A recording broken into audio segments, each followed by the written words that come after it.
আসসালামু আলাইকুম, সবাই কেমন আছেন? আশা করছি সবাই ভালো আছেন। আল্লাহর রহমতে আমরাও ভালো আছি। সকাল সকাল বাবুকে দিয়ে এই ভিডিওটা শুরু করলাম। আর পাকা বাবু দেখেন নিজে নিজে হাত ধরে খাচ্ছে।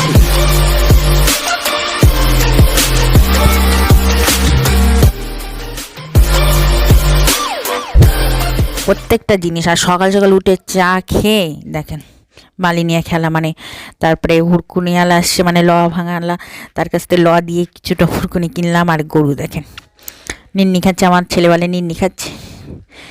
গ্রাম অঞ্চলের এই কত সুন্দর দৃশ্য। আর ছেলেকে আজকে চুল কাটাতে নিয়ে গেছিলাম, চুল কাটাচ্ছি, মাসাল্লাহ সুন্দর। আর ওর আব্বুর সাথে গেলে বলে বসতে চায় না, এটাই করে ওটা করে। তো দেখেন তো ছেলের পছন্দ মতন বিরিয়ানি রান্না করলাম, তো অল্প ছেলের জন্যে। মাশাল্লাহ সুন্দর হয়েছে। তো ছেলের পছন্দের খাবার, ছেলে সব কিছু কথা শুনছে যে এটা করলে আমি এটা করে দেবো, ওটা করে দেবো। আর শস্য বাগানে কিছুটা ভিডিও শ্যুট করলাম, দেখেন কিছুটা ছবি আপনাদের সাথে শেয়ার করলাম। সন্ধ্যার নাস্তারে করলাম। তো টাটা। আর দোল্লা দোল করছে। ভিডিওটা আজ এই পর্যন্ত। সবাই ভালো থাকবেন, সুস্থ থাকবেন। আজ ব্লগের সাথে রাখবেন। খোদা হাফেজ।